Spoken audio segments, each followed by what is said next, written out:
if you feel like you're having to do like Jedi mind tricks to try and say the perfect combination of words to make sure someone wants to go on a date, it's like something's gotten messed up there. Anyone who's been in a relationship like that knows, man, that it can drain you.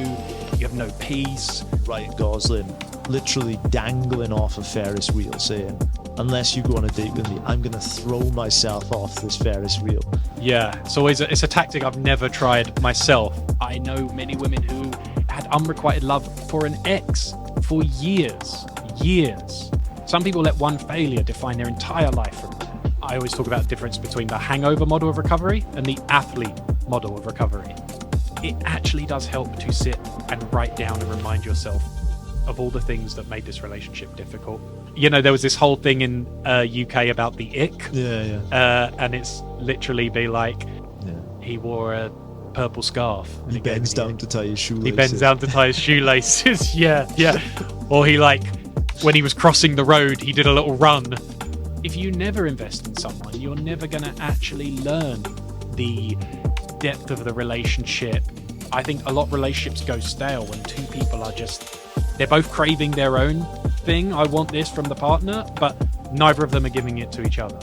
Like in the bedroom, there's couples who don't even communicate about what they're liking and not liking. They're just hoping their partner will mind read. What would you say to the person that feels like they have lost the one? It's normal to feel some level of grief. What I would say is to think that's the only feeling of that love you're ever going to have again is really underestimating the capacity of the human heart for love. It's a tremendous thing to be able to say at the end of your life, other people's journeys were made better for having me in it.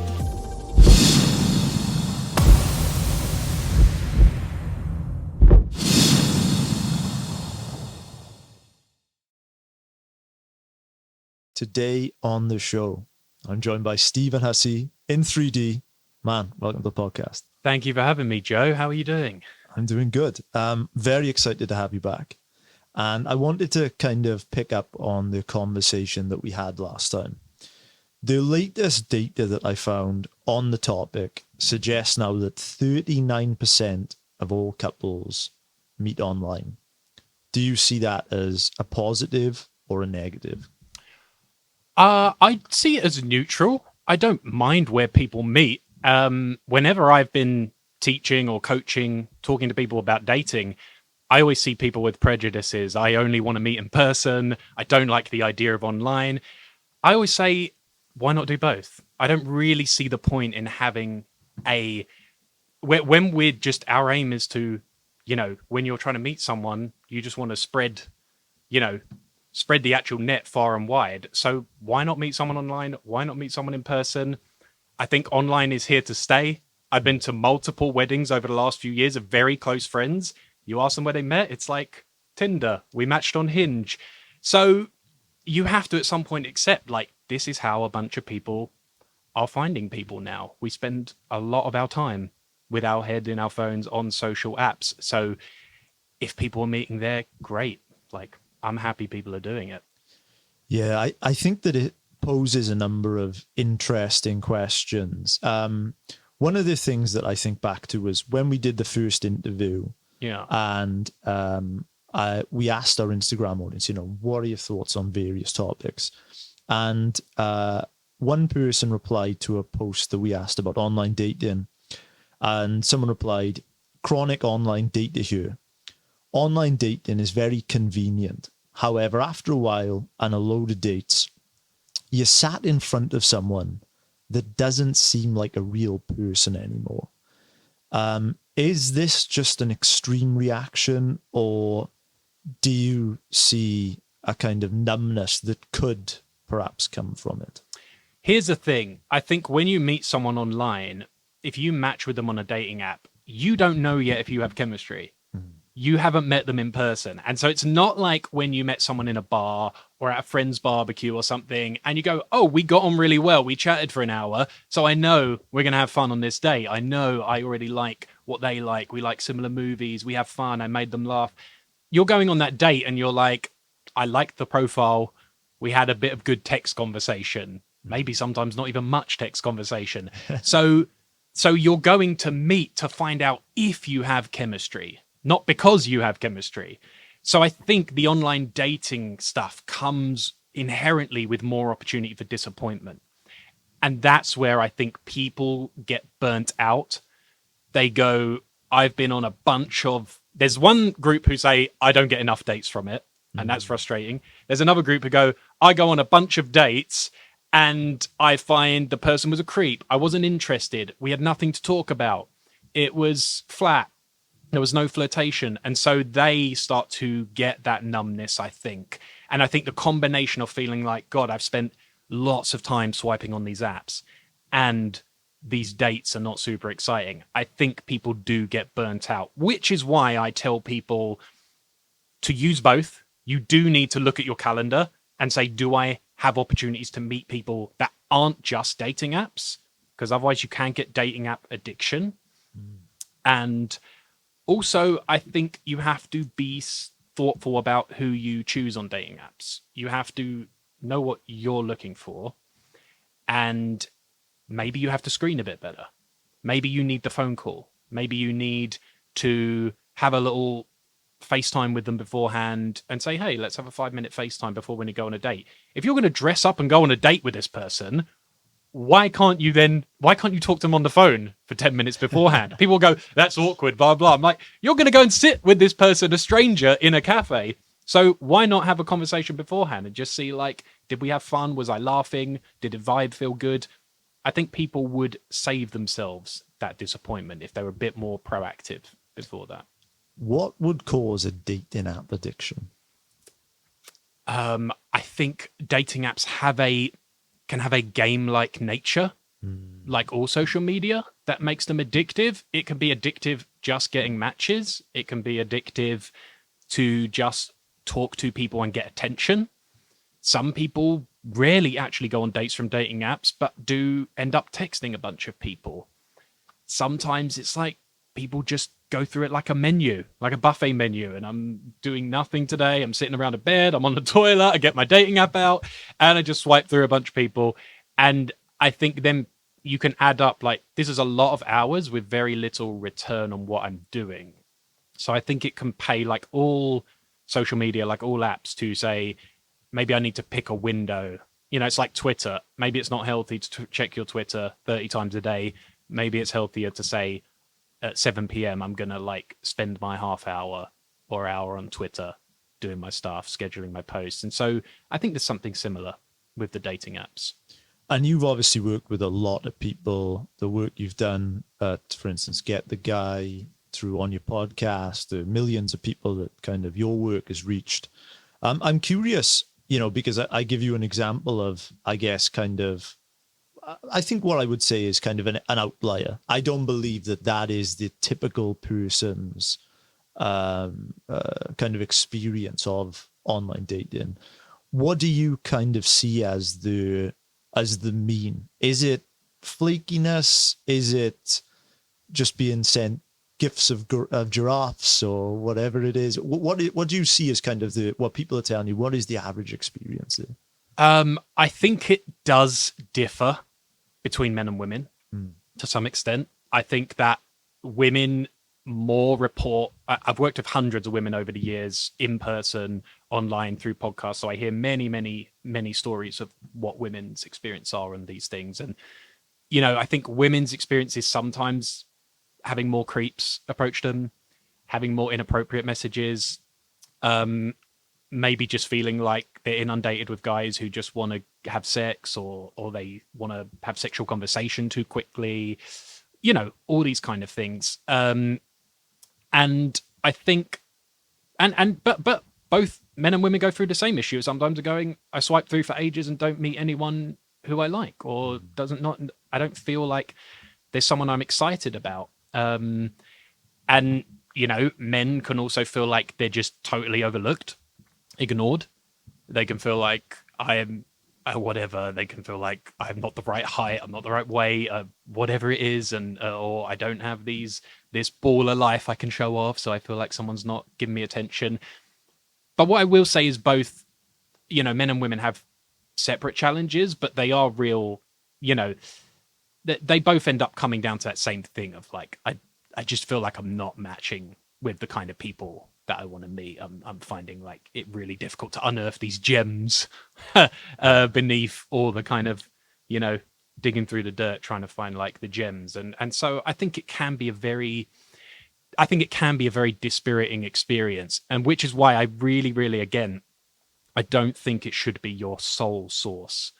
Like, I don't think you should limit yourself to one platform if you're doing online dating, but I also don't think you should limit yourself to just meeting people that way. I think you need a much more holistic approach of like, am I doing things in my week where I'm likely to meet other single people? Because if you just do loads in your life and socialize, but it's always with your friends, with your girlfriends, at dinner, going to a restaurant with three of you, or going to couples night with your other friends, you're not going to meet other single people. You need to actually think, are there places I go where I am in the vicinity of other single people and can actually start conversations with them? And, you know, it can even be just going to another friend's party where you're likely to meet 50 people you haven't met, but that's an opportunity. So I really do think you have to kind of holistically look at your whole life and say, where am I creating those opportunities? Yeah, and it was interesting when I was thinking about having this conversation, and I read an Alan Watts quote, and the philosopher, he once commented that we don't understand why people fall in love or how we find it. However, it seems to strike the hardest when we're not least expecting it. And I think that kind of this is a tale as old as time, right? You know, you have the old grandmother saying, you know, you'll find it when you least expect it. And I wonder if kind of that was perhaps what you were hinting at, but there in terms of building a life that will naturally create the opportunities as opposed to kind of putting all your eggs in a Tinder or a Hinge. Is that kind of what I was getting from you? Yeah, absolutely. Like you need some element. I think there's lots you can do to engineer your life to create opportunities. You also need some element of luck, but you need to increase your surface area for luck to hit you. If you want to be recognized for your work, it pays to put a lot of work out there because you've got much more chance of some of that work catching fire or being recognized. If you want to make content, you've got much better chance of putting a bunch of content out. There's, you know, but yeah, luck is an element in life as well. Some people get lucky when they're 18 and meet their university or high school sweetheart, and it's not that they had some amazing technique. They're the right person at the right time, and they felt ready. Some of us don't feel ready at 18 to have a really serious relationship, and so for some of us it takes a bit longer to also make that decision ourselves and to decide what kind of person do I want. Maybe we have our own growing and maturing to do. So there's all kinds of factors that go into it. I think when it comes to finding someone, like sometimes, yeah, the more you have an active dating life, the more you, sometimes there are guys who like, they think they just want to be like a man about town, having fun, dating around. And it's only when they're creating a lot of opportunities and meeting different people, suddenly they meet that one person and they're like, oh, I thought I wanted to be like Mr. Single Bachelor having fun, and I just met someone amazing, and my whole conception of what I want has changed. And you have to be open in that way. That's where that I think people who are open to being surprised, to different kinds of people they can meet, to being out there and curious. That when I meet people who say, I just have super, super high standards and I never meet anyone who meets up to them, lives up to them, I always think that person is kind of massively dealing themselves out before they've even got in the game. They're not allowing luck or surprise to hit them at all, because lots of us have high standards. Lots of us want someone who has great values, who is attractive and we feel chemistry with, and who is intellectually curious, interesting. Lots of us have that, but the people I know who tend to be good at dating or good at meeting people, they are open to, like, I'm gonna just meet this person because I'm having fun with them and laughing and having chemistry, and let's go on the date and see how it is. Like, I'm enjoying this now. Let's go and talk to them. Let's, like, see what happens. And even if it might not be someone who immediately on paper is every checkbox, Yeah. every checkbox, I want them to have this education and this height, and this is their fashion sense, and this is the kind of place they'll live. I think when you start going like that, you are not allowing that, from that quote, that element of like the lightning bolt, the luck, the, you know, moment to hit you. I think you have to be a little more open and curious. And I wonder if there's a distinction to be made here between perhaps wants and needs, because as you said, you know, it's very common, I think, for people to have these now endless list of as you said, check boxes. He's got to be this tall, or she's got to be this tall. He's got to have this height, or they've got to make this amount of money. They've got to drive this car. Got to have gone here. But really, I mean, the longest lasting relationships that I've known in my real life, they talk about things like the kindness of the person, how attentive they are to them, or how they deal with relationship conflict. I mean, I haven't seen any empirical data that suggests that the height of a person is a good long-term predictor of a relationship. Right. Yeah. So is there a distinction here to be made between wants and needs, do you think? Yes, I think that's correct. I think there's desirables and essentials, Yeah. to put it another way. I think, you know, because everything, it's okay to have wants. It's okay to have things that even other people don't find important in relationships, but you really do. It really matters to you. I'm all for people having their own personal standards of like knowing what I need to be happy with someone, and this is what will make me fulfilled in a relationship. But again, I think a friend told me this once, and I think he put it really well, is that as you get more mature, your standards should become smaller but more precise. The things really, really matter, but they're not this 100-point checklist that you thought was so important, and this is how long their hair is, and this is, you know, the kind of dress they wear, and, you know, again, the height thing, or the whatever, all these things that you really do try and rattle them off, and people are like, I want them to have a PhD because I have this degree, and I want them to in this particular field, biology, but maybe not the arts or something. You know, people got their things. And, you know, look, would I like someone to love all the same movies as me? Yeah, that'd be great. Would I like them to have read some of the authors I love?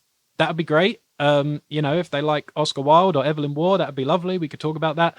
But then when you come to realize you have an actual person in front of you, you love the person because of their whole combination of it. You know, they will have some of those traits you love, but they might not love the exact same things as you, but they have a massive intellectual curiosity that excites you. Maybe in a completely different thing than you have, but you teach each other, and that's really fun.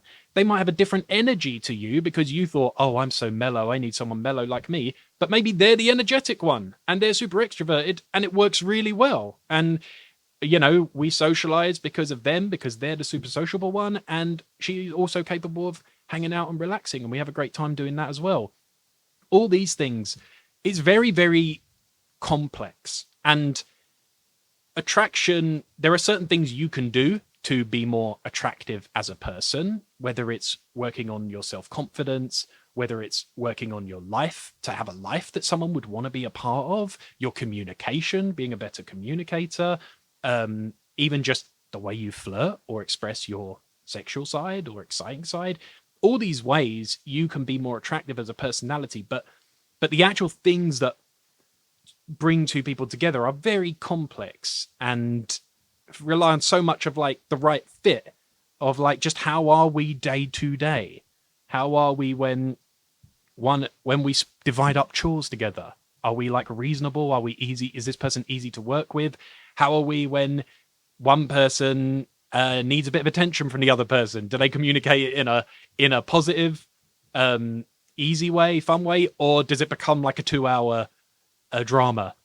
You know, John Gottman has this thing. He runs the Gottman Institute. I think him and his wife do a lot of research on this, but you know, he said you need like a positive negative ratio in your relationship of 5 positives for every negative interaction. And again, these are like behavioral things that you only know when you're really up close with someone, is how do they respond to stress and problems and just what's their response to being frustrated. These are things you learn over time. So that whole thing of the checklist thing, I get it, because we're all told we need standards and we all have standards. But I think as you get more mature again, you might come to this more concentrated list, let's call it, of like, if you want a family, they have great family values, or they're fundamentally loving and kind, and I see them with their own family, and they're loyal, or whatever, they strive to make others happy. They're uh, maybe they're just able to have a positive attitude to challenges, and they're fun and sexy, and I'm attracted to them. And you might just have like a simple, and they're intellectually curious, and you might just have that as your fundamentals. You might be like, all the rest, it'd be nice, but it's all like, someone's going to come with their own package. You hinted earlier that there could be a guy that's out there that he's on the dating apps, he's having a great time in his single life, meeting lots of different people, but then a person will come along, and for whatever reason, they may have this kind of different set of traits that make the person then who had no intention perhaps of settling down suddenly say, actually, I'm going to put all that behind me. Have you kind of got any thoughts about what the alchemy is of the person that can take a person like that off the dating market and say, this is the person that I'm going to commit to? Have you thought about that? Yeah, it's a great question. I think there is just an element of timing in this, and I think that's one thing we all have to accept, is there is such a thing of great person, not the right time. You could have someone who's great but is about to move their whole life to another continent. That's going to make it really difficult. Yeah. Even if they're great, that's a hard challenge. And are one of you willing to change that to make the relationship work? You can have just different timelines for what you want.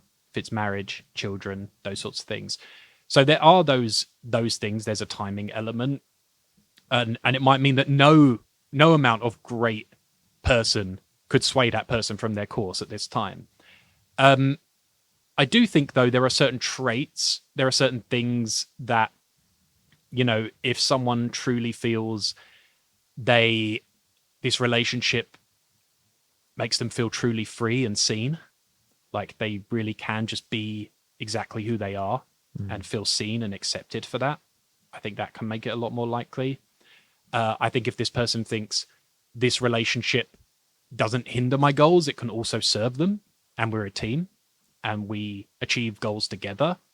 Lots of people worry a relationship will derail this, or I can't fit a relationship in my life right now. But if you go, oh, this relationship actually enhances everything in my life, like it makes it all like improved, and the experiences are more fun and joyful because of it, and I even achieve more because this person inspires me, or we do things together as a team and we're stronger. And the actual person's values, unique combination of their values, chemistry, you could say like attraction, respect, connection, some kind of unique connection. So these are the things that add up to long-term attraction. But ultimately, it's someone has to feel, does this relationship make me more of who I am, more of what I want, more of what I strive for? Or is it something that pulls the wheel away from those things and creates new problems and makes everything harder? And I think that's a really big thing. If people can feel like, oh, I have a true solid teammate who accepts me, you're way, way more likely to have someone, decide to commit. I had a friend that he was telling me that he was going to propose to his partner, and we were talking about it, and he said to me that she made him feel like the ground beneath his feet was rock solid. And I think that kind of what he was hinting at was this, I guess, kind of completeness, the kind of security, the kind of needs being met that I think that you were talking about. But then when I heard it, I kind of understood it, but it was interesting because he wasn't kind of going back to the point that we talked about earlier, he wasn't saying, I love that her hair was 41 centimeters, or I love that she made this much. It was talking about the security and talking about, I think that he could just imagine spending his life together. Yeah. And I think that kind of hints at perhaps a long-term thing that is not superficial, perhaps. Yeah. And it's like, it's the way someone makes you feel when you're around them. If it is understood, if it is just, we can just talk for hours, or I feel at home with this person, like they have a feeling of home about them. And, I think all of those things go into it. And it's actually a very grounded, pragmatic, practical things about how you live together. Like we love the roller coaster, we love the romance, we love the exciting bits, but that's a high. When you fall in love, it's all like emotional and drama and stuff, but it's like you can't, and that can feel like this very uppy, up down, volatile thing where it's like, oh my god, I need them so much when I'm not with them, and I miss them, and oh my god, and we're like having so much fun and sex and everything. But I do think they're again, I think some people as well want that forever, or they get lost in that, and when it's not emotionally up and down spike, they go, well, this relationship must be flat and boring, and it's not like what I'm used to with my exciting, dangerous, sexy relationships. But again, there's a maturing in where you have to realize the thing that makes it work long term is the grounded practical stuff. It is like how you're good at supporting each other, how you pick up some slack for each other, or they help me with this, or they make this so much easier when I come home, or they're so loving in these situations that are tough. And that sort of stuff where people are like, oh, I can be with this person forever because I'm going to go through all that real shit in my life. That's the stuff that's going to happen to you. It's not going to be all like vacationing in Italy and going on romantic dates. Like, that's going to be in there. But yeah, it's that bit where you have to actually live with a person who's going to be with you a lot of your life. I think David Brooks said marriage is a 50-year conversation. And he said, who do you want to have that conversation with? There's a lot of just hanging out, having conversation. So yeah, I think as well, people who either struggle to stay in a committed thing or hold on to someone, it's often that they kind of don't think about those practical things that really keep someone, that make it work, in terms of, if you bring a lot of upset and drama every time something's wrong, eventually someone's just like, I can't live with this. I can't manage my life and deal with this volatile, like, up and down all the time. We love each other, we hate each other. It's exhausting. Anyone who's been in a relationship like that knows, man, that it can drain you. You have no peace. You feel like you're walking on eggshells. You feel like something's going to trip up because I'm going to say the wrong thing today, and they're going to like blow up, and we're going to have a 4-hour silent treatment, or 12-hour silent treatment. And you just, that's when people are just like, this person might have so many great qualities. This person might be smart, accomplished, interesting, sexy, but my peace, I will never have peace in this relationship. And that's deeply undervalued. One of the things that, when you were talking about it, made me think about was this idea about attraction. And I've seen many people go in relationship after relationship of horrible situations. Whenever they perhaps meet someone that seems like perhaps a better fit, they'll say, oh, they're not my type. And you start to think, well, your type, it kind of leaves you heartbroken, traumatized every time. And one of the things that kind of I was thinking about after kind of similar conversations on the podcast was, I had a kind of another speaker about relationships and insights about relationships.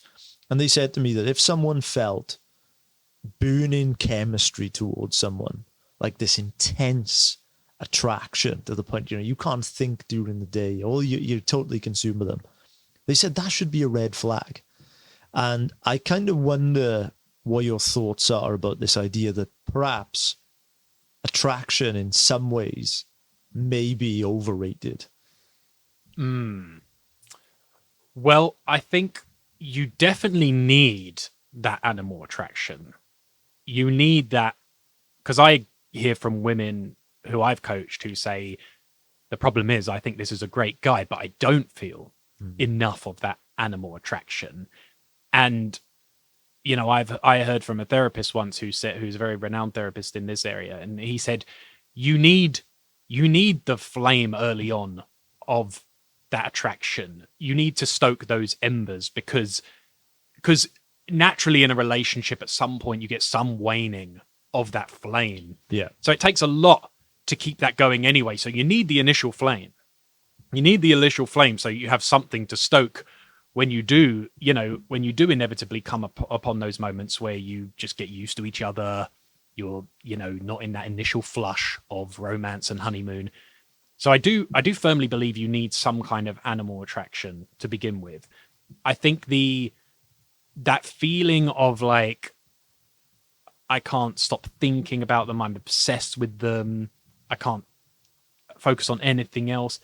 Again, I think that's okay if it's short-lived and it really is the initial like, oh my God, we want to spend all our time together because it's the first month or two and we're just crazy about each other.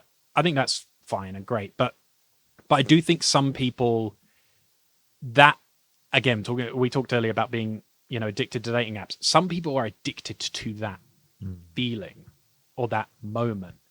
And it's not even about the individual. They'll do that with nearly anyone they're into. They'll become obsessed with anyone they feel some level of chemistry and connection with. And that's when you'll see people who go through these repeated stages of like, this is the person they're obsessed with this year or this 6 months. And they go beyond the point where it's healthy, or that person's not even showing them the level of attention that should be reciprocal. And they're still even more obsessed with them because that person's pulling away more. That's where it's like you are overrating attraction now and you're underrating behavior. You're underrating their actual character. And that's where attraction becomes overrated, when it just overshadows all the other obvious markers. And that's why some people do go, how do I just keep choosing the wrong people all the time? It's like, because you are addicted to this feeling and you chase it in spite of all other warning signs, in spite of someone being totally inconsistent, in spite of someone barely returning your texts and maybe not showing up when they say they're going to show up, or just treating you in a way that feels disrespectful. The way they communicate with you, they don't show like you're showing a lot of interest and curiosity. They never ask you about yourself. They're never actually interested in your life. They don't even care about being a part of your life or meeting your friends.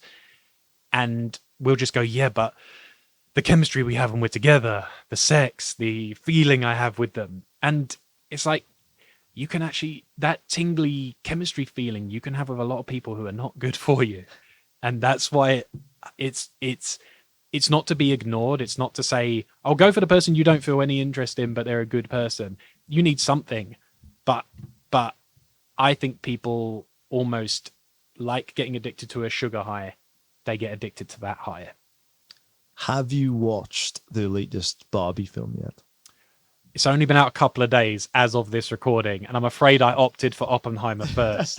A sensible choice. I'm afraid I haven't yet, but I will say it's on the list.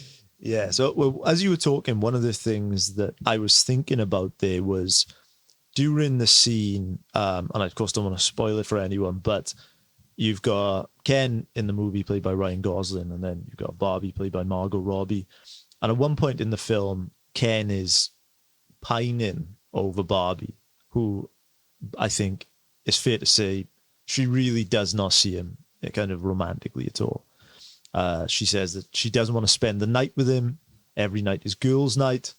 And at one point, I looked at Ken, and he said a line in the movie which got me thinking, and he said, "I only exist in the warm glow of your eyes." And I looked at it and I thought, I worry about the romanticizing of something like this. You know, a similar thing, for instance, of James Bond, to kind of go the other way. I mean, you know, this is kind of a man that in the movies is portrayed as, you know, the kind of typical alpha male. But in reality, what would it look like to have James Bond as a partner? I mean, it would be a horrible situation. And classical cases, I think, of people. I mean, he wouldn't be home much of a No, he weekend. wouldn't be home much. It'd be in Monaco, Might be in a Monaco. casino table. And I just think that these kind of things, they happen when attraction is overrated. So I think that kind of perhaps those two, I think, highlight the point that perhaps we, as you said, we need a healthy dose of this animal attraction, but that can never come at the cost of the more deeper level, long-term traits, as we mentioned some of them earlier, that will actually drive a relationship forward. Yeah, and it's interesting. There is a real tradition, I guess, going back to romantic poetry, of romanticizing the pining, the unrequited love, the devotion, the as much as we feel that's a painful, unpleasant thing, there's also when we see it in a movie, the person who's just longing for the woman who won't even give him the time of day, and the romance of him striving to. There's many movies, right? That's literally about a man just striving to get the attention of some cheerleader who doesn't know he exists, or some popular girl, or the superstar, you know. And equally, I think for women, there can be a fiction that romanticizes going after the man who is super questionable in all kinds of ways, whether it's the Christian Grey, and there's all these like warning flags. This guy is pretty emotionally unhealthy, super withdrawn, or, you know, the James Bond. I guess that's James Bond is for men as a fantasy, but there's like there's a certain thing in fiction where there is like the questionable man who a woman strives to win over and to change and to tame him, or whatever it'll be. And I think, and then just heartbreak in general can be romanticized, or the, oh my God, this person doesn't know I exist, but I want to win them or win them back. And I think we do have there can be a very twisted addiction to that feeling as well, because it can feel comfortable. It can feel like maybe there's a safeness to it. It's like an emotion, and you're just safer just being devoted to someone who's not giving you the time of day. Or there's there's an unhealthy feeling of, well, that person isn't interested in me, so that must make them more valuable. That must mean they're worth pursuing, because the person who's just was healthy reciprocating, that's like boring, or that's not, that why do they, it's like the Groucho Marx line, I wouldn't want to belong to anyone that would have me as a member, or any club that would have someone like me as a member. Some people feel like that way about love. If they love me, there must be something wrong with them, or they must not be like such a prize. And I think the huge shift comes in the massive, most important shift you could ever make internally would be to start liking people who like you. Not everyone who likes you, but to start taking it as a massive green flag and exciting when someone you like shows you reciprocal interest, and they're excited about meeting up, and they're positive about it, and it's easy, and it's just simple because you both want to meet each other. And actively get disinterested when someone is flaky, when someone plays games, when someone you can tell they're toying with you, or they're blowing hot and cold, and then it's like a one-word answer to the text. That should be your sign to be like, okay, like, you go have fun doing that over there. I know what this is. You can go have fun playing that game with some other person who loves that game, and you can both do your little like toxic thing together where you both play who's less interested. I'm going to go for something, because anytime you go for something that's actually simple and someone just likes you and it works, you go, oh my God, this is what it's supposed to be like. Like the first time you have that, like, oh my God, everything's actually simple. Like They say they like me and they like me. They want to meet up next weekend after our date because we had a great time. If you feel like you're having to do like Jedi mind tricks to try and say the perfect combination of words to make sure someone wants to go on a date, it's like something's gotten messed up there. And do I want my life to be doing Jedi mind tricks? And we all know there is a dance to attraction. Yes, it doesn't pay after a first date. People spilling their heart out, but even that is inauthentic because you don't know the person, so it'd probably be inauthentic. Spill your heart out, but everyone knows you. If you offload all that on someone after a first date, it's going to be unattractive because it's going to be extremely needy. It's going to be intense. It's going to like scare someone off. But I'd rather, the people where it's been like I've been able to be upfront about like I haven't had to, play these awkward little text games and all those things.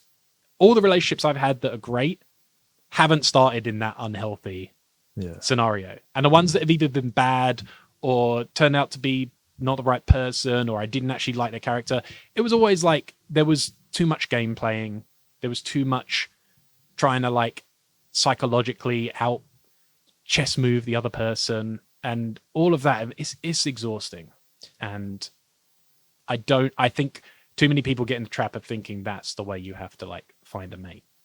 And I think that one of the dangers with what you described, where you're getting ChatGPT to try to draft your responses to a person, trying to come up with the perfect text message, waiting the perfect amount of time, get involved in this little dance of fighting essentially to get someone to kind of see you, is that we start investing in it.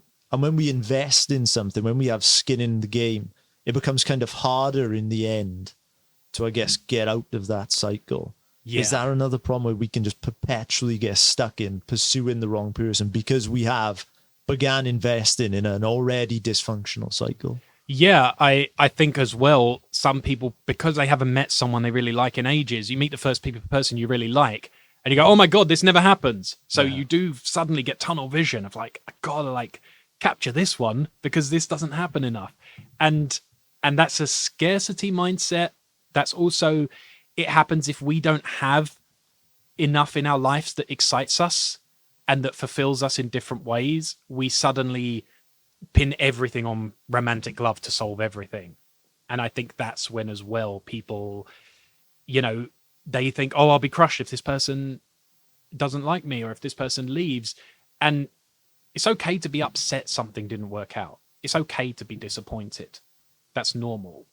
That shows you have a healthy emotional, functioning emotions. But I think if you are suddenly getting sort of tunnel vision on someone, it is almost a warning sign that you don't have enough, because this person you don't know that well, and maybe they weren't even in your life a month ago, and suddenly you're having like an extreme emotional reaction to them flaking or walking away or rejecting you.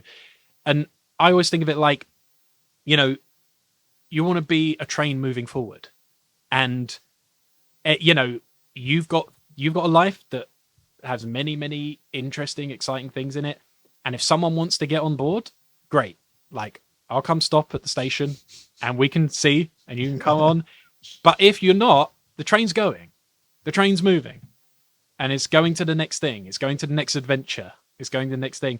And so, again, I think these things can take time to build your confidence in a way to truly internalize that. But once you do, it just doesn't, things can affect you without having to make you suffer for a long time. You can still have disappointment. You don't have to pretend to be like Mr. Stoic. I don't even give a shit. Nothing affects me. It's bounces off. You can still have it like, it sucks. It sucks. I like that person, or it was fun. I was having fun and then they just flaked, or whatever. Like, you can feel that, but you don't have to like internalize, take it on. It's a massive rejection of me. This is the only person I could have been with. That's all signs of a mutation, an unhealthy response to it. One of the things that I would kind of love to go back to that you said, and I kind of got it in my mind, was this, I guess, romanticization of this unrequited love. And I go back to a couple of films, you go back to The Notebook, And you think early on in the film, I mean, Ryan Gosling literally dangling off a Ferris wheel saying, unless you go on a date with me, I'm going to throw myself off this Ferris wheel.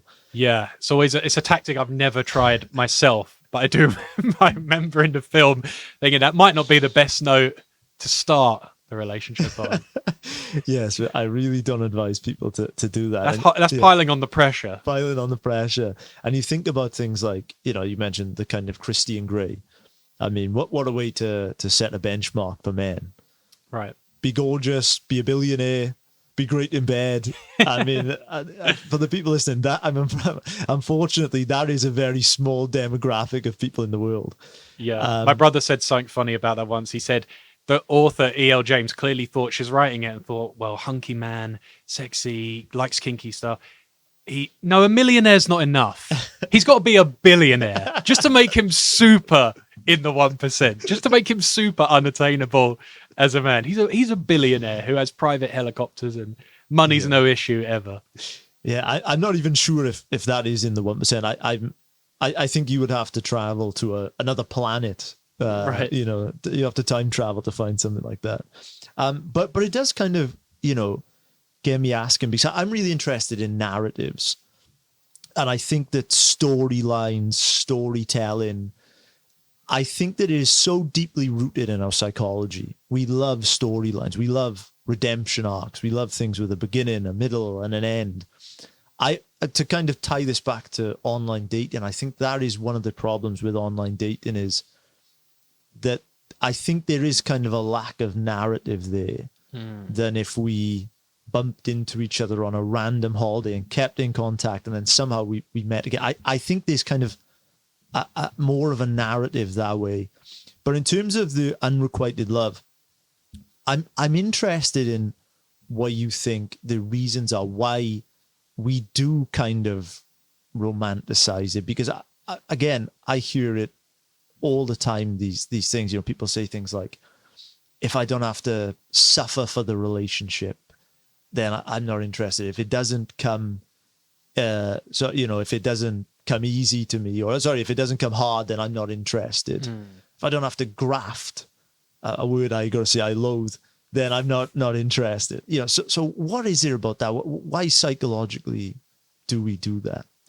Yeah, I think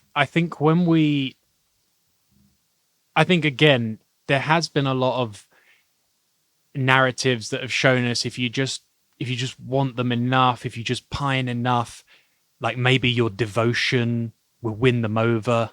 And there's a lot of romantic stuff in fiction that doesn't often play out in real life, and people do get seduced by it. Like if I'm just persistent enough and just show them with the massive gesture, the grand gesture, what's the classic 80s movie with is it Anything Else? The guy holding the radio, the boombox outside her bedroom window.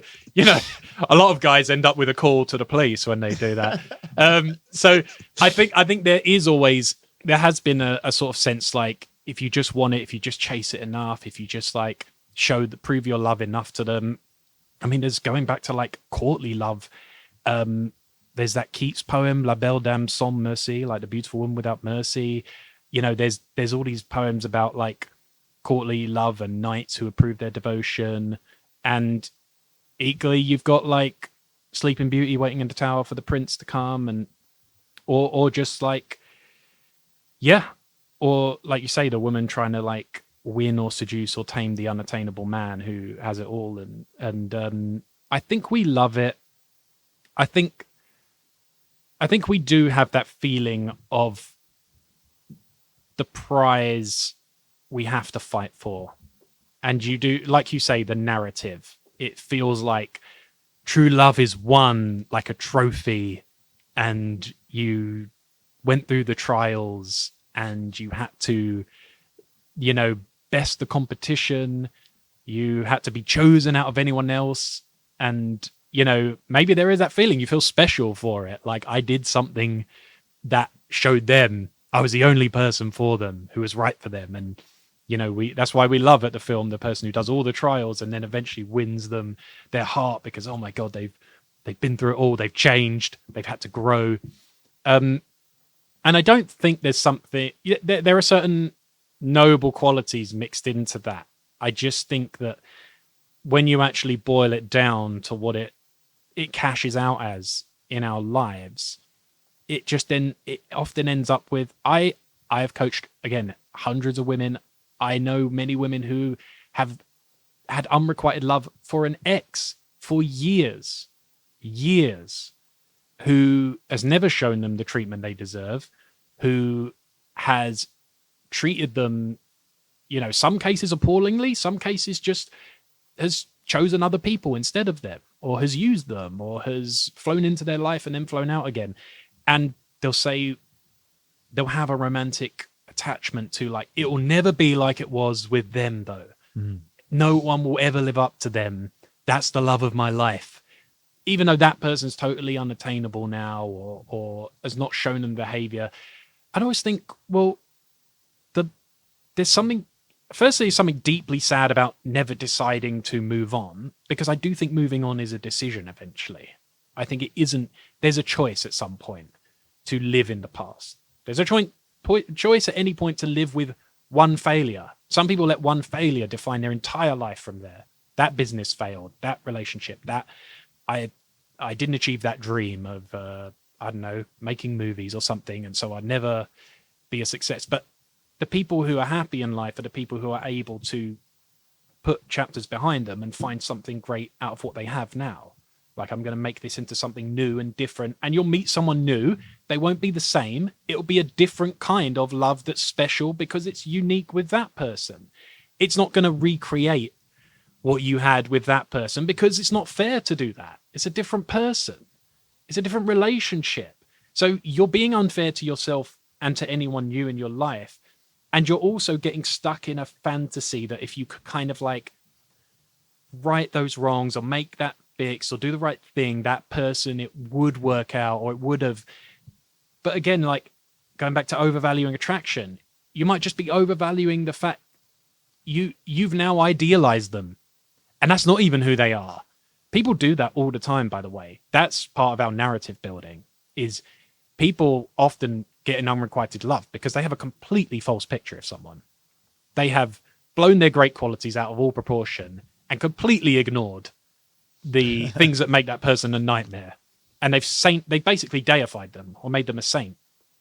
And they don't look at them with sobriety and go, like, sometimes again, when we've coached women over a period of time, they have looked back eventually and gone, oh my God, I cannot believe I gave so much time to that person. I cannot believe I let them have that power over me. I cannot believe I spent so long thinking that they were the key to my happiness. But we are good narrative builders, and we can get hooked on old stories.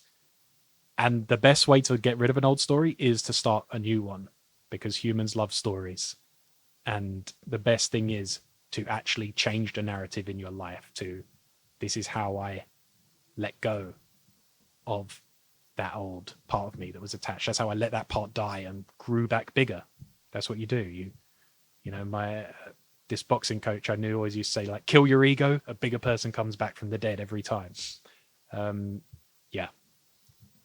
Yeah. One of the things that I think is one of the great tragedies of dating, of romance, is, I guess, that for everything there is an arc. You form a relationship, the relationship grows, and then in some way the relationship will end. Either, I guess, you die together or you break up.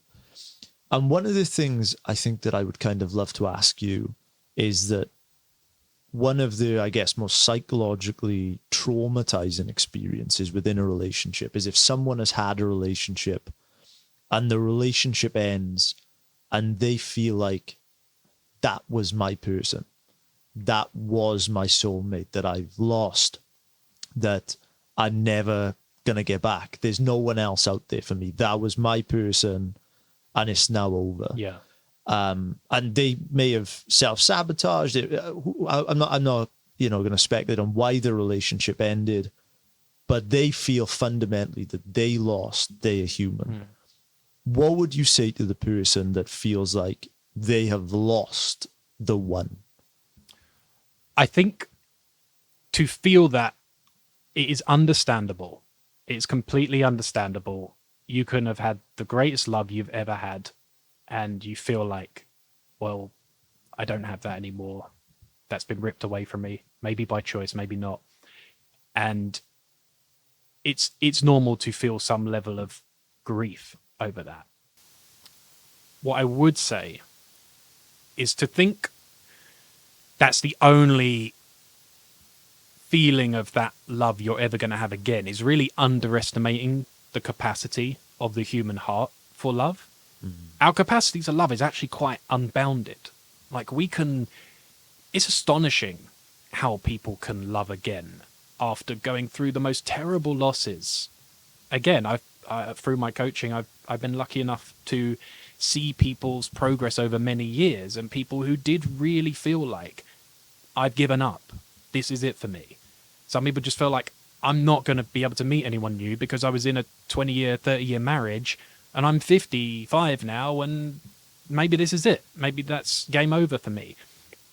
I've seen those people go on to have to start new relationships, who've written to us saying, I didn't think this could ever happen again, and I've met a wonderful person, a wonderful man, and we're going to build a life together, and we're going to go traveling, and we're doing this. And so that's not me to sell this fairy story of like, oh, it's all just going to work out. But I think that this idea of the one really gets people stuck in a cul-de-sac, in a place where they're like fearful. Maybe that was it for me. That was my one. That was my love. And I've heard these theories before. Some people say you get 3 great loves in your life, and that's it. And it's like, have I had my 3 great loves already? Is that it? And again, even just looking at my own life, okay, I'm a relatively young man, but I've had times where I've had horrible breakups, and I thought, like, how am I ever going to get over this person? How am I ever going to move on from them? And you think about them every day, and you can't eat and you can't sleep, and you might think about them months and months and months after the relationship. But you do eventually realize, it's like, wow, I've actually healed my heart several times.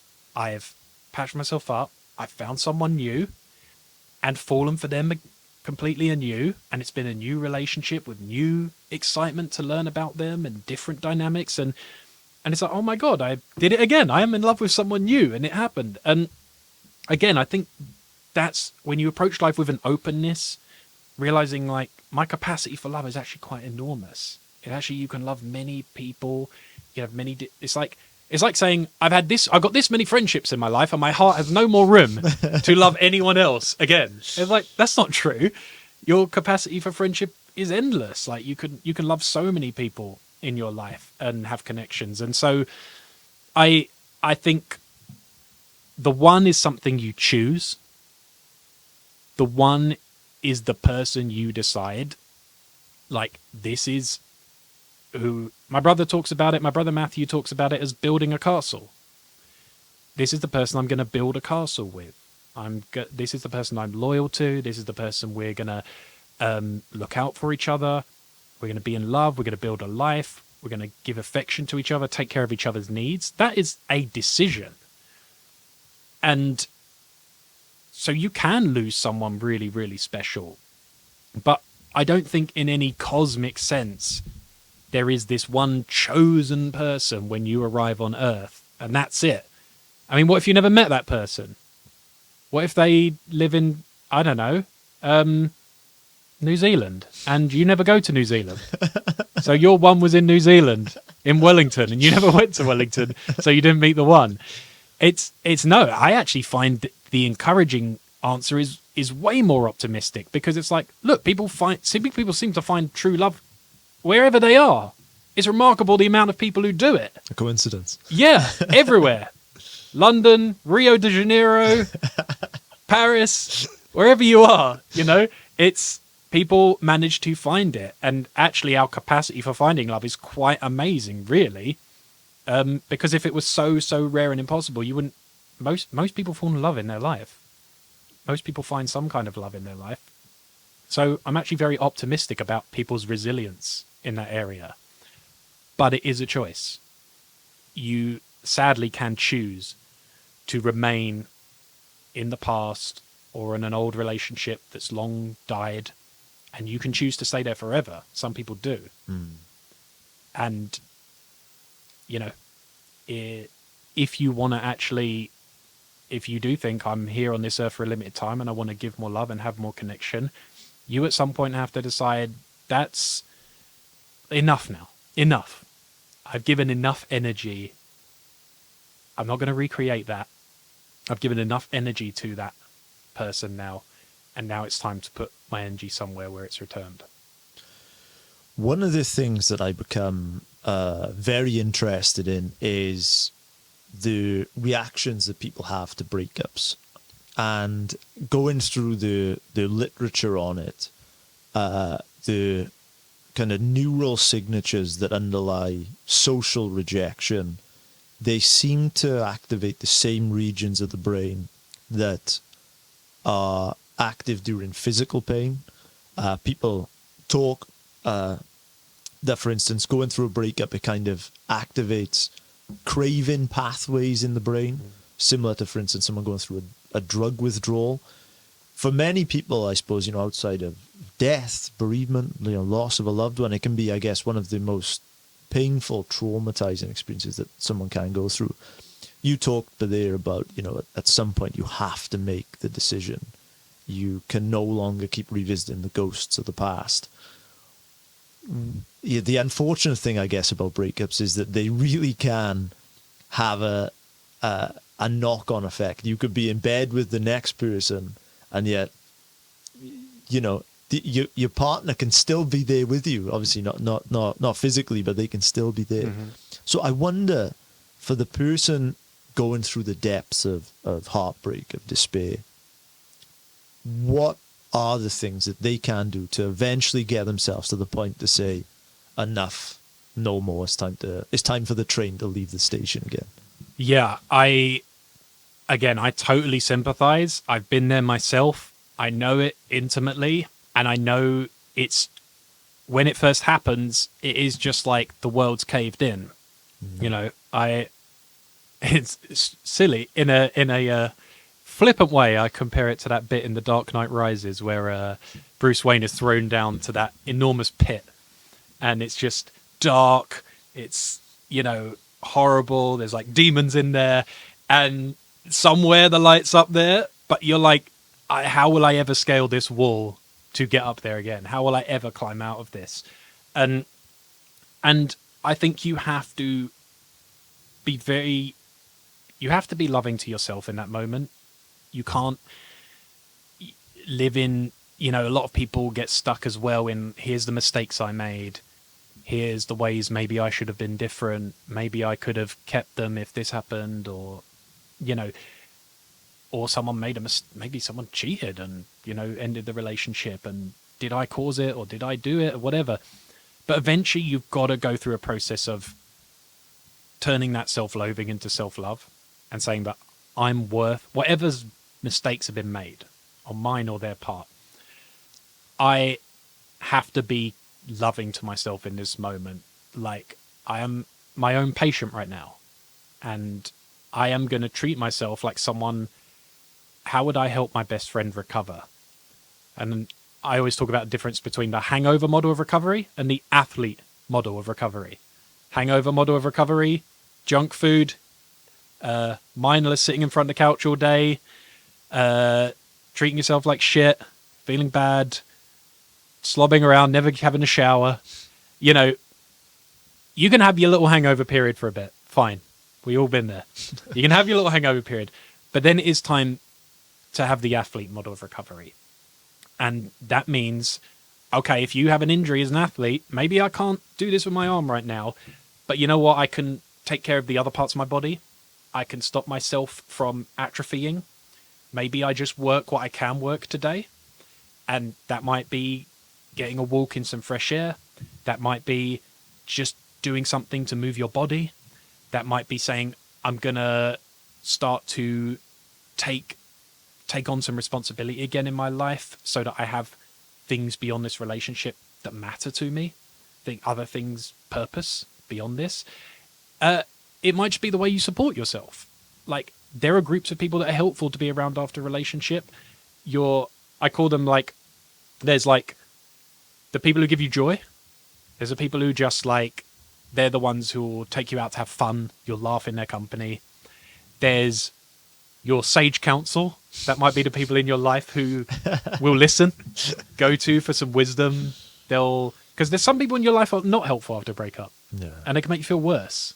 And I know those. right, and it might be family, my close friend. You'll be like, this person's going to make you feel shit, or it's just going to be worse and worse, like rubbing salt in the wound, and you don't want to rub salt in the wound right now. So you might have like, who brings me joy, who brings me fun, who just loves me and just cares about me no matter what, with no agenda, and you start to build that support around you. That doesn't mean now you're still gonna, you could be with those people, you could be at Disneyland, you could be having a great, on paper a great time, and still feel heartsick, and you can still feel like I'm still thinking about them all the time. But you know what? You have some support. You have some respite. You're not just alone in self-torture, feeling worse and worse about yourself, your confidence plummeting. You're seeing life again, and you're feeling like you're participating in the world again. That's important. And there's things you just shouldn't do, like going over old photos, going back over all your text messages, reaching out, constantly checking in with each other on your day,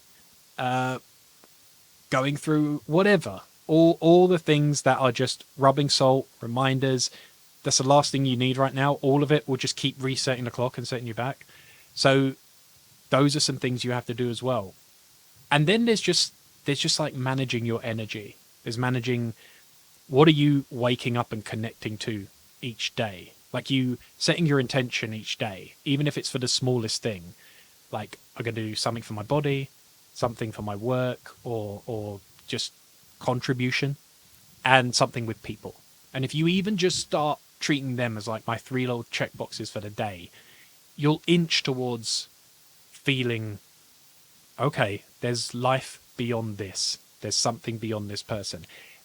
One other thing that does help, and this is something that Guy Winch, who's a great expert on breakups, definitely recommend his TED Talk, all about how to heal your broken heart.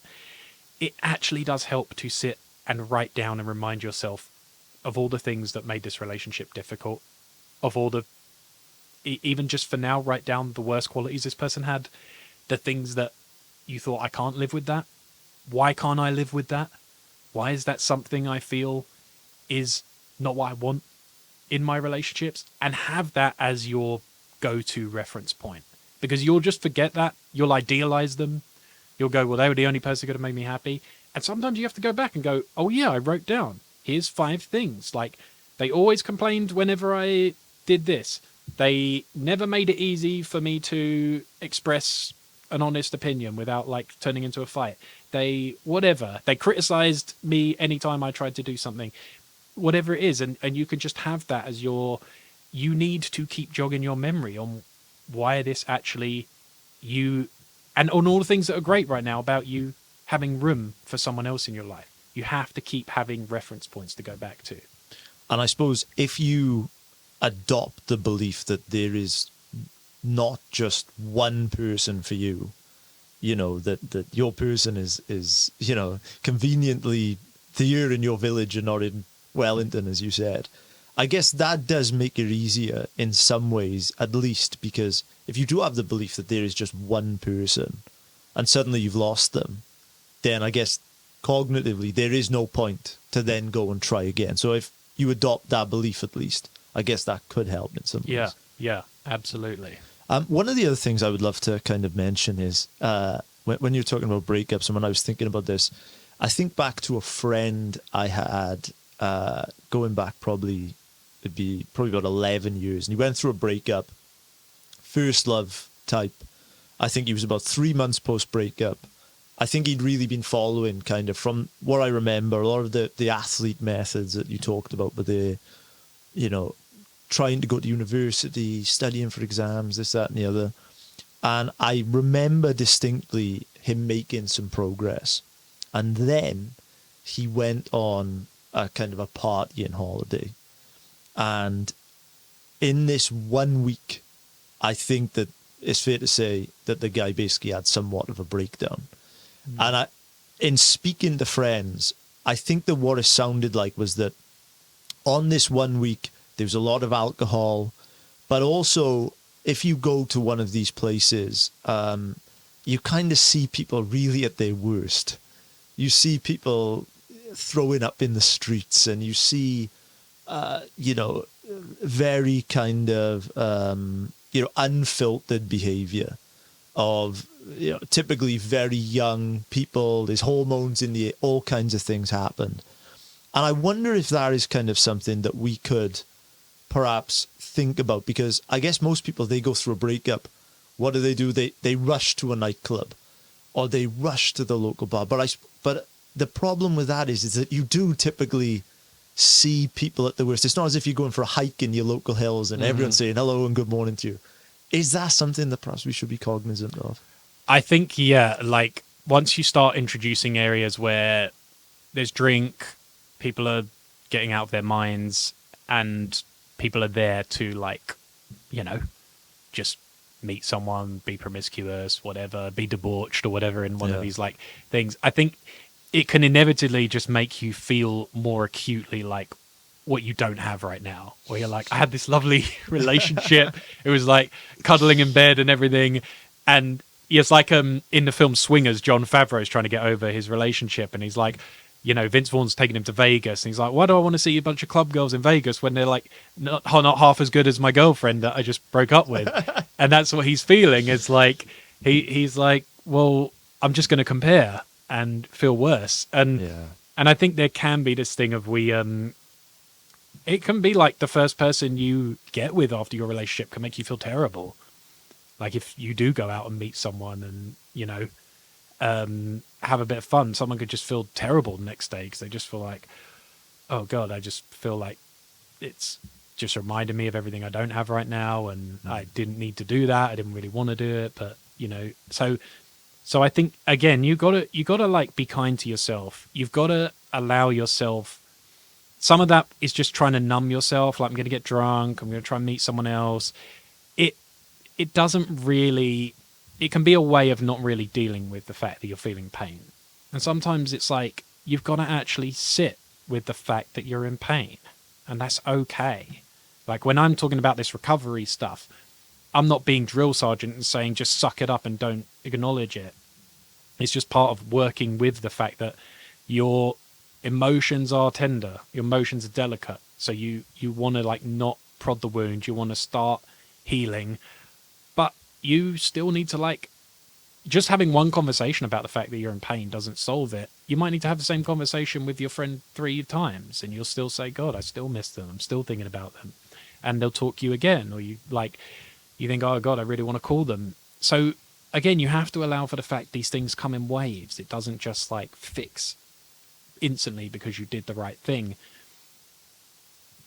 And yeah, maybe there is like living a, like, the club's always there.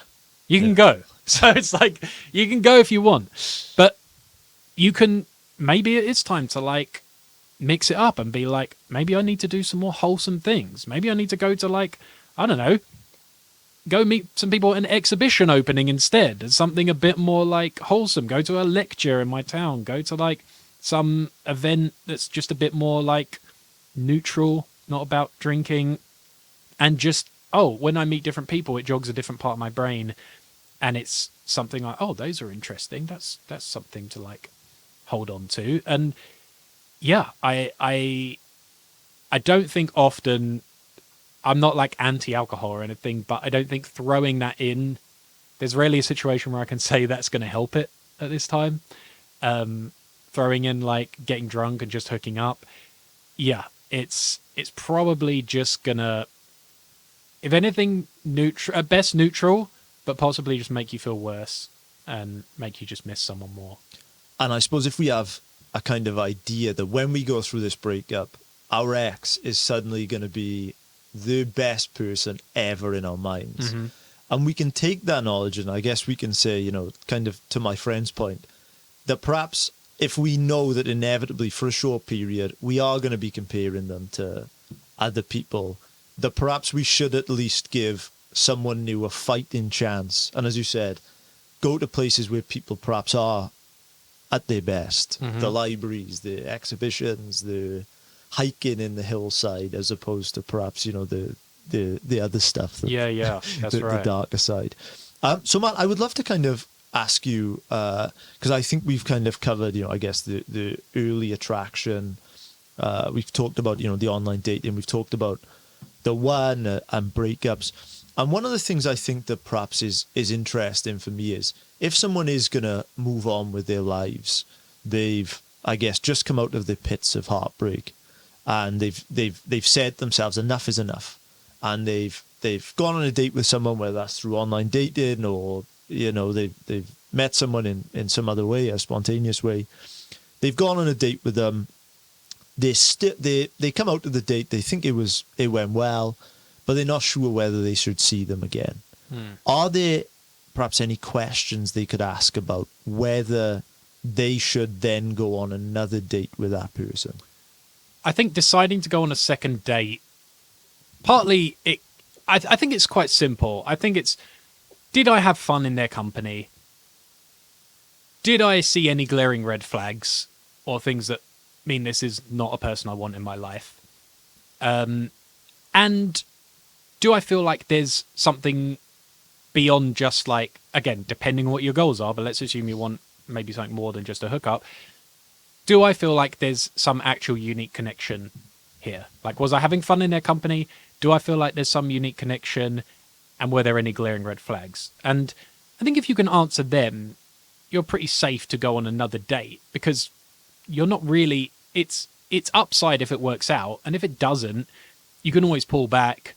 You can always say, just try 2-3 dates and say, yeah, maybe the chemistry is not quite as what I thought it was. But I think on a first date, as long as you come away with a positive, I was enjoying myself and like to spend more time with them, I think you're mostly going to benefit from having another date.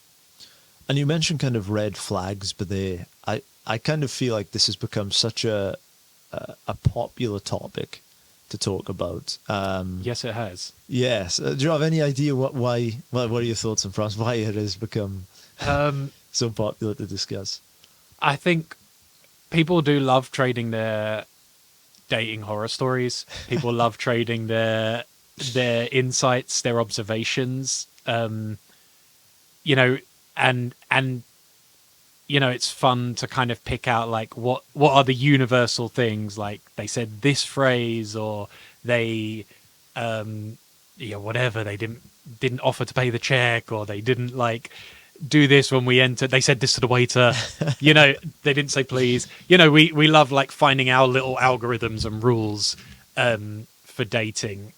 Some of them can get extreme, where people have extremely pernickety red flags that are about nonsense. There was this whole thing in UK about the ick. Yeah. And it's literally be like, what would it be? It would literally be like, he wears a jean jacket and it gave me the ick. Or it would be like, he wore a purple scarf and he bends down to tie his shoelaces. He bends down to tie his shoelaces. Yeah. Or he like, when he was crossing the road, he did a little run. He did a little dad run as he crossed the road to get across the road because a car was coming. That gave me the ick. And it's like, wow, this is going to be, it's going to be a hard job finding love if you're focused on the ick. So I think we just enjoy coming up with these rules and quick heuristics to decide whether someone's right or not. I think the problem with, I guess, kind of romanticizing, the ick or red flags, is that if we spend all of our time distinctly focused, going looking for the problems in others, we are bound to find it. You compare that to someone that kind of is looking for the good in others, but also, if the other person presents a red flag, I think that's very different to, one that someone has specifically gone out looking for. I totally agree. And I think your lens, it's like someone who's cynical and miserable about people. Like if someone is misanthropic and genuinely looks for all the selfish motives in people, that person just sees assholes and users and manipulators everywhere. And they think everyone has an ulterior motive and everyone is secretly out to, like, you know, stab you in the back. It and again, the people I know who have amazing social relationships, they have a warmth where everyone they meet, there's like, oh, there's something interesting about that person, there's something to learn from them, instead of like, no one's smart enough, no one's good enough, no one's interesting enough. Again, the red flags thing. If you have all these like invisible tests on a date, you are completely in the wrong focus. Like, your focus really should be like, was I laughing? Was I having a good time? Did we have great conversation? Did I find them attractive? You know, if nothing else is like glaringly wrong, then you're kind of in a good thing. You're in a good thing. And I think a lot of people do these weird self-sabotage. Or it's saying, we go back to online dating. Yeah. Why do so many people get addicted to it? Because they think it's like a buffet, and no one's quite there. Not quite. Wrong eyebrows. I don't like the nose ring. Not that. You know, and everyone's got infinite choice. Like, oh, it's infinite. It never runs out. But if you were at a party, if you were just at an event, you might just be like, oh, there's 10 interesting, attractive men or women here. I'll go and like talk to some of them. You wouldn't be like, nope, don't like the parting on their hair. Don't like quite that. You'd just be like, these are the people in the room. So I'm going to talk to them and see, oh, actually, I spoke to like Ben and he's super interesting. Like, it wasn't my type, but like we were talking, I just like something about him is really like, because you see the way they move, they interact, their voice, their everything. So again, yeah, you go in looking for reasons to reject people. That's what's going to happen. I think that perhaps there's also something to be said there where if you have infinite choice, for instance, as you mentioned there on a dating app, you could be on a date and then I guess in your mind thinking, oh, I had 200 other matches, or I could have been doing that. I seem to remember someone telling me about an experiment involving some jam in which they went to supermarkets and I think at one supermarket, they just offered people 4 different types of jam. And in another supermarket, they offered people like 32 different or something, different types of jam. And the people that had just the 4 different types of jam, they bought more of the jam, and they said they were much more satisfied with it in comparison to the people that had all these other choices. Because I imagine they probably having the jam going, oh, well, what about jam 15 or jam 23? Mm-hmm. Is there perhaps some constraints that we could perhaps consider to, I guess, try to deal with that infinite choice that kind of is around now? Yeah, I do remember that experiment. I think it was a Malcolm Gladwell one that he definitely talked about it before. And it was like the problem of choice, the paradox of choice. Yeah. And the more choice you have, the harder it is to choose something. I do find that in so many parts of my life. Like when I go to... It's like when you go to a Chinese restaurant, the menu is always enormous. Yeah. It's like pages and pages and pages. And some restaurants, there's 4 things. And you're like, oh, I guess I have the salmon. Like, fine. And the Chinese restaurant, you're like, well, there's like 50 dishes that look interesting that I'd like to try. I used to be bad at decision making. Actually, I now consider myself very, very good at it. I don't really have FOMO. I don't worry about like the dish I miss. I don't worry about if I think someone is awesome. I suppose I think you have to be where you are. Part of it is learning how to be present in what you're doing. Part of it is realizing it's all a trick. Like, it's all a trick, an illusion. Even the idea on dating apps, there's infinite choice, is an illusion. Because a bunch of those people aren't interested in you. A bunch of those people are completely not right for you. Yeah. A bunch of those people you wouldn't want to spend 5 minutes with. If you actually saw them out somewhere, you go, oh my God, I'd never go on a date with that person. And then there's a mixed bag of some people you'd think are okay, some people you would be interested in, but it's all a trick. And in a way, that's also true of, I don't have some dog in the fight of whether people should get into a monogamous commitment forever or not. I think different things work for many different people. But like the thing that stops people ever choosing is kind of it, if they want monogamy eventually, is kind of an illusion. They think they might have hooked up with people many, many times before. but I think the 101st one is going to be different. It's going to be a different experience to the other 100 hookups I have, and it's a fallacy. It's just it's a myth of there'll be something that's not like I've experienced before on the other side of this. And I think there's a thing in mathematics called the optimal stopping problem in behavioral science, where I think it's like once you've turned over enough cards, you're supposed to basically stop on the next, like the next thing that seems good to you, like is like 8 out of 10 right. You should just stop, because you're going to keep turning them over thinking you'll get something different, or like Right. again, I'm explaining that badly, but if you look up the optimal stopping problem, it's basically the idea that people think they have to just keep turning over new cards because they're going to get something better, but you're better at some point just saying, well, I've been on 50 dates now. Like the next person who's really great, I should like actually give more time, like invest in. And as well, you don't learn, like, until you invest, if you never invest in someone, you're never going to actually learn the depth of the relationship and how it works with you actually being together.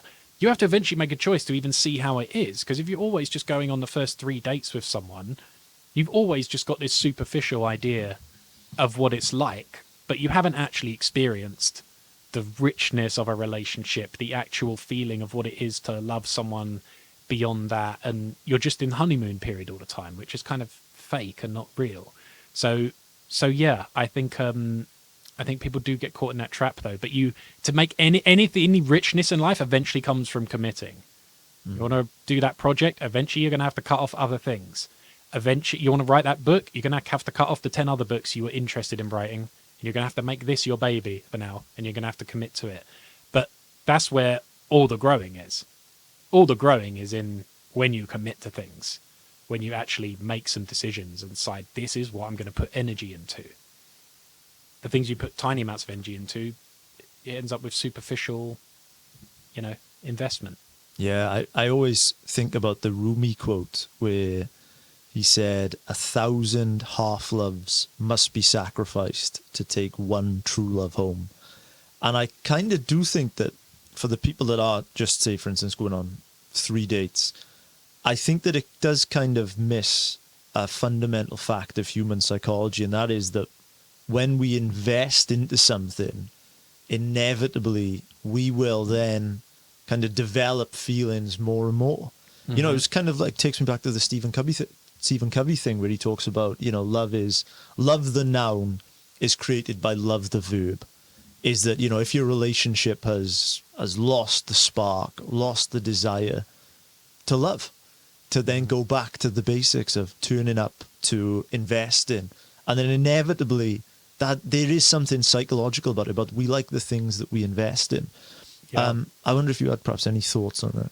Yeah, and we get that anything in my life that the things I look back on, speaking of narrative, in the narrative of my life, the things that stick out to me are the things where I really put time and energy into them and cared about them deeply. It's not the things that were like, one small thing that lasted a week, or I had a little dalliance where I tried to write a screenplay and then abandoned it or something. It's like, no, or you tried stand-up comedy one time.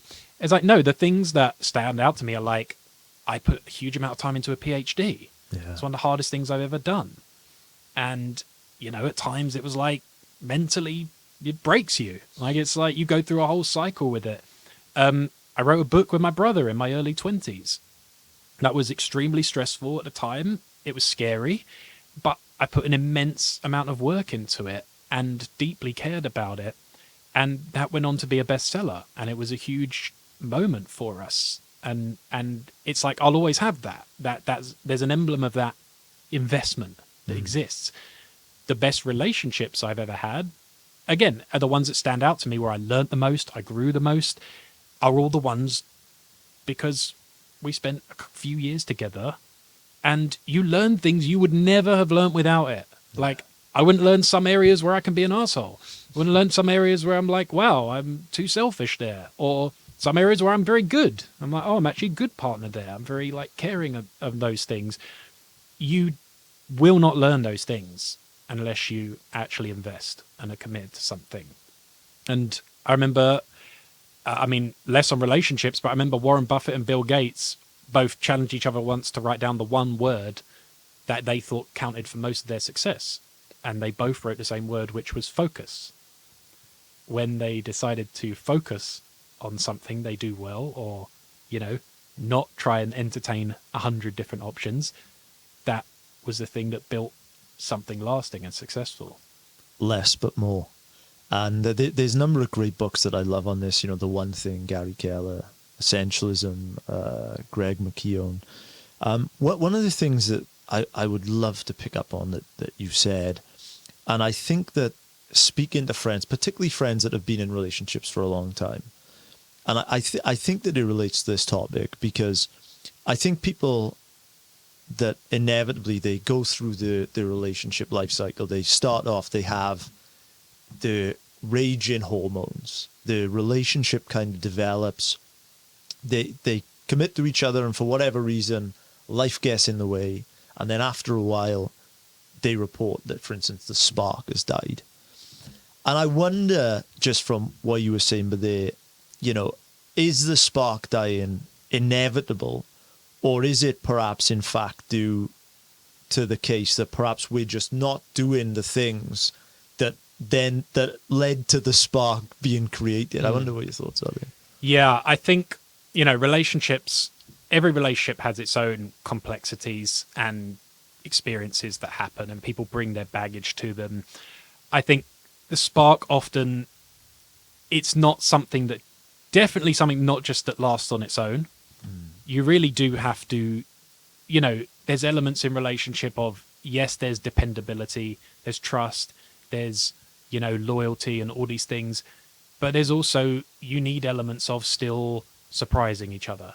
And I don't mean like giving a surprise gift now and then. I mean like actually like seeing that person in a new light, seeing what that person spread their wings in a certain way or grow, or, oh, wow, I had them pigeonholed as this, but actually I never saw them as someone who could do, I don't know, I saw them public speaking and saw them in a completely new way. I saw them start, I don't know, they started a business, or they worked on a brand new creative project and they did something I never thought, I'd never seen that side of them, or their music or whatever. They did something caring for charity, volunteering. Just being able to see your partner being a moving object, being someone who's not in stasis, who's not like, I know everything this person's going to do today and nothing's ever going to, you know, surprise me or be interesting. I'm big at like learning. Like I'm an obsessive learner. When you learn stuff all the time, you always have something new you're bringing to the table. You're always like, here's, I learned this new interesting idea today. I was reading this and I went and saw this person and they taught me about blah, blah, or I've learned all this stuff about, I don't know, computer programming today, or I went and learned something when I was doing this podcast I'm building, or blah, blah. You're always like coming in and bringing this variety, this new energy. And it's not that I think everything is about like, you have to, you know, there's a room in a relationship for just knowing who someone is and loving the fact that that's who they are. They don't have to go and do 100 hobbies to surprise you, but there is a commitment to, I care that this doesn't just get stale and become the same thing all the time. I might really pay attention to your needs. So I don't just go, a lot of people just say, well, I love this way and that's how I love. But it might be your partner needs a different love. Maybe love for them is you both spending a Sunday together, doing something in the garden together, or, you know, working on a project, or going visit some interesting site in your town. Maybe their version of love is very different to yours. And so you need to also, I'm paying attention to what you need and not just loving in the way that I love. I think a lot of relationships go stale when two people are just, they're both craving their own thing. I want this from the partner, but neither of them are giving it to each other. It might be, I need more affection. I need you to touch me more. I want you to say these things to me. I want you to like spend quality time together. Surprise me or whatever. And both of you are in this stalemate. And I think that just takes just thoughtfulness. It's not that it's so much effort. It just takes like paying attention to each other and paying attention to like, how can I give this person a little more of what they need today from me? But you also have to give each other slack as well. Like, give each other slack that they're not going to get everything right first time, and we're going to have to communicate a lot on it. We're going to have to like tell each other, educate each other on what we like and want, and that's a whole process. But I think couples get stale when they think that stuff is just, that should just be part of our connection anyway. It should just fall into place. Yeah. I think you touched on an excellent point there, in the sense that probably what is a giant killer of relationships is that my partner wants to be loved in this way. They want the quality time, they want the affection, the lazy Sundays. But how I want to love them is by going out and making them a gorgeous Italian dinner. Right. Or I want to, surprise them with a big night with our friends. Mm-hmm. So does that take self-awareness, or perhaps even just having good communication skills between two people to know, how does this person want to be loved? Is that what it takes? Yeah, I think it does really take, look, if there's one thing you can work on more than anything in a relationship to change your life, it is your communication skills. Being able to actually communicate what you need and want, and in a way that is loving and doesn't just sound like nagging or doesn't just sound like complaining, but actually both of you can sit and talk about the relationship. And how am I, what's frustrating you about this right now? What am I doing that you really like? What do you want more of? Or, do you, like, in the bedroom, there's couples who don't even communicate about what they're liking and not liking. They're just hoping their partner will mind read, or, oh, I don't like it when they do that, but we just do it, or I like it when they do that. Like, say what you want more of. Yeah. Positive reinforcement. People love to know they're getting something right. And so many people, when someone stumbles over getting it right, we don't acknowledge it. And we don't say, hey, like, I just noticed that you, like, I don't know, you took out the trash without asking. And it really made me feel like cared for and loved in that moment. And I love that you did that. Or I love that you just called me after work to check in, because I know it doesn't come naturally to you. But, like, it really, really makes me feel loved when you do that, and I appreciate it. You're giving someone a hit then of like, oh, this... Because if you just give them no response, then they go, oh, well, okay, maybe they like it, maybe they don't, but I did it, but I guess I'm not going to be nagged now. But that's not enough. It needs to be like, I loved it when you did this, because it's you doing it, and I love spending time with you. I love hearing your voice. People will do things, and if you can tell them it's sexy, even you can tell them it turns you on, even if it's something that's not sexual.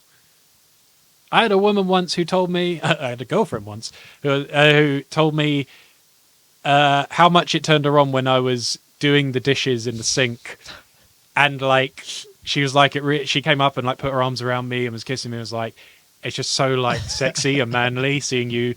And like we'd have a whole thing where I'd do it in like a vest, a tank top, or I'd take my shirt off and be doing it, and she'd be like, it's just so sexy, so you coming in wearing the gloves, like doing the dishes. And again, it's even like, regardless if she's being silly or not there, we're having a moment of, I'm feeling affection, I'm feeling her attraction, she's giving me attention and love for it. So it's like, oh, I want to do that, I want to make her happy in that way. I mean, like, it's fun to do that. And there's just so much opportunity to give people better communication on what we love and educate them on it.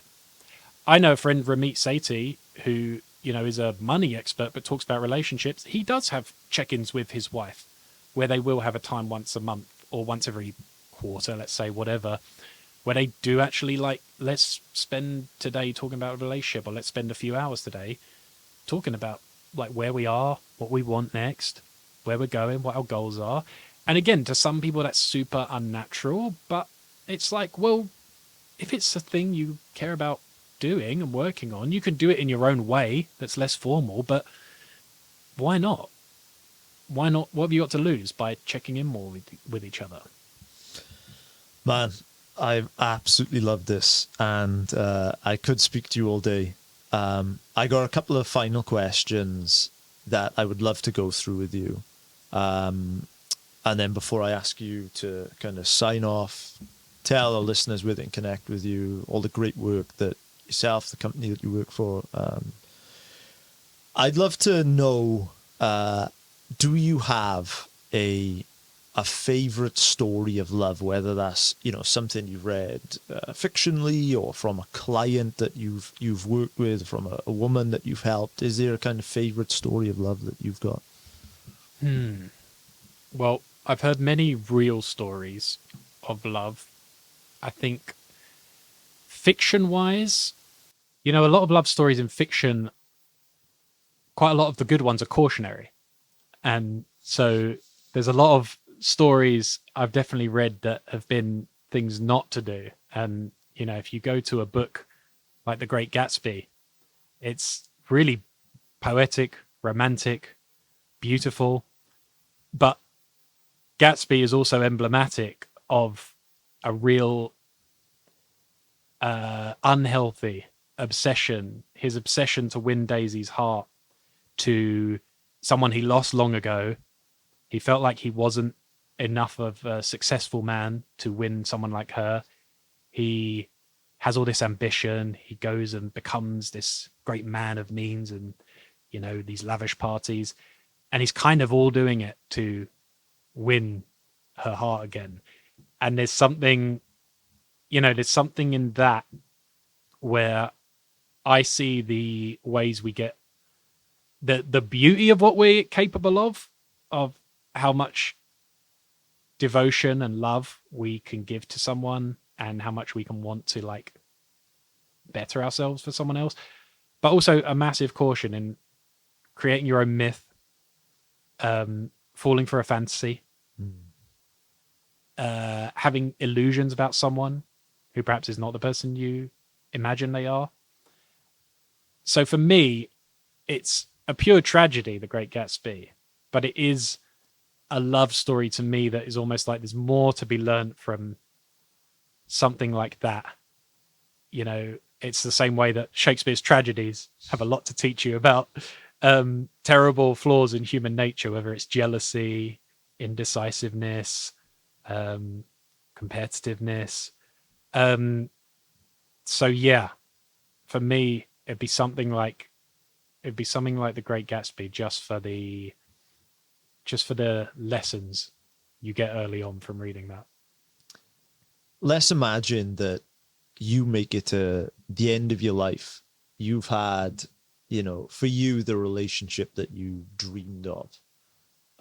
You know, of course it wasn't, you know, perfect. You had your ups and your downs, but by the end of your life, you think, you know, I've done it.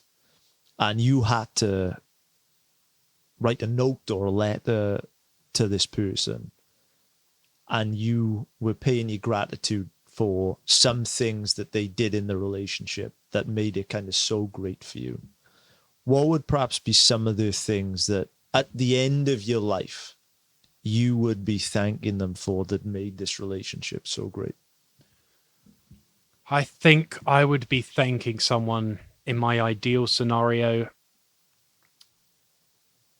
Look, I think we all have we all have flaws and we all have deep flaws and vulnerabilities and things that just endlessly would like to change or work on, or we wish that wasn't a part of us because it's the part that we feel holds us back or is part that is unpleasant. And I think if I think I would, looking back, be just incredibly grateful that someone was able to fully see every the whole spectrum of the good and the bad of who I am, the flawed person I am, hopefully the good person I am, and be able to have decided to take that ride with me and decided I'm gonna be completely on your side, 100%, in spite of all these, you know, all these things you come with. And we all come with something. We all come with something that people have to learn to live with. Um, And the fact that someone decided that I was the person whose flaws they could fall in love with, that would be to me the ultimate gratitude. The last question that we ask at the end of all of our podcasts before you sign off and tell these guys where they can connect with you is, what makes a life worth living? Well, I think for the individual, I guess there's two parts. There's your life worth living for you and your life worth living for the rest of the world. And hopefully you can marry the two of those together. Is a great gift if you can. Um, I think on some level, I do believe a life well lived is one where you make the path for other people easier and happier and better for you having been here. However, in whatever big or small way you do that, I think it's a tremendous thing to be able to say at the end of your life, other people's journeys were made better for having me in it and for having me having existed.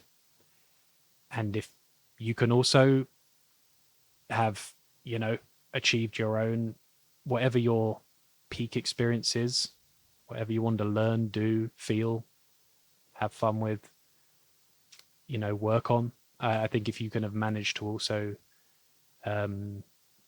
squeeze that out of it as well, you've done very, very well. Where can these guys connect with you? Where would you like to send our audience to go and check out? I would send you to my Instagram page at Stephen H. Hussey, where I post some stuff about dating and just general content on there. You can also follow me at Stephen Hussey on Threads as well, Stephen H. Hussey on Threads. Also, I have a YouTube channel. It's just my name, Stephen Hussey. If you search that on YouTube, I'll be putting up videos if and when I can there. And my brother and I's website is howtogettheguy.com, which is dating advice. It's actually got stuff for men and women. So if you check out my brother Matthew Hussey's YouTube channel, there's general dating advice for both sexes on there, but there's, kind of also a mix of personal development, confidence, all that stuff.